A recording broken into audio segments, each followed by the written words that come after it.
ముస్తనే సంజునాయక్ updates చూస్తే శ్రీ సత్యసాయి జిల్లా చిలమత్తూరులో MLA Nandamuri Balakrishna పర్యటించారు. టేకులోడు ఎంజేపీ పాఠశాలలో 8,60,00,000తో కొత్తగా నిర్మించిన ల్యాబ్ వసతి గృహాలను ఆయన ప్రారంభించారు. ఈ సందర్భంగా పులివెందుల ఒంటిమిట్ట జెడ్పీటీసీ ఎన్నికల గురించి మాట్లాడారు. గతంలో పులివెందుల ఎన్నికలు అప్రజాస్వామ్యంగా జరిగాయని, తమ ప్రభుత్వ హయాంలో ప్రజాస్వామ్యబద్ధంగా ఎన్నికలను నిర్వహించామని చెప్పారు. అలాగే పులివెందుల ప్రజలకు ఎన్నో ఏళ్ల తర్వాత రాజకీయ స్వాతంత్ర్యం వచ్చిందన్నారు బాలకృష్ణ.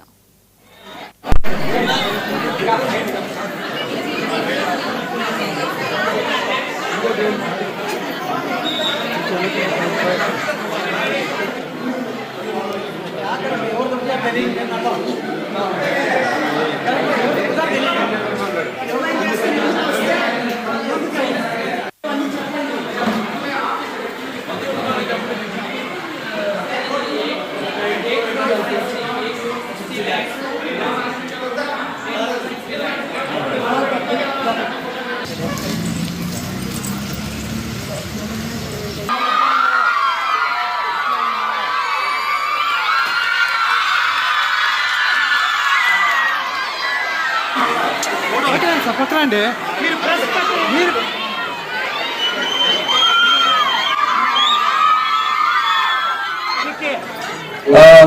సౌజన్యంతో 1,00,000 రూపాయలు మన ఇవాళ బృహత్ కార్యక్రమాన్ని ప్రారంభించడం జరిగింది. మొదటి నుంచి కూడా నాన్నగారు ప్రాతినిధ్యం వహించి కూడా ఆయన ఇక్కడ విద్యకు ప్రాధాన్యత ఇచ్చి, విద్య కేవలం ధనవంతుడికి కాదు, పేదలకు కూడా అందుబాటులో ఉండాలి విద్య అన్న అందరికీ. సో ఆ రోజు ఎన్నో ఇన్స్టిట్యూషన్స్ స్టార్ట్ చేయడం జరిగింది. ఇక్కడ కానివ్వండి, లేకపోతే జూనియర్ కాలేజ్ కానివ్వండి, అలాగే డిగ్రీ కాలేజ్ కానివ్వండి, అలాంటివి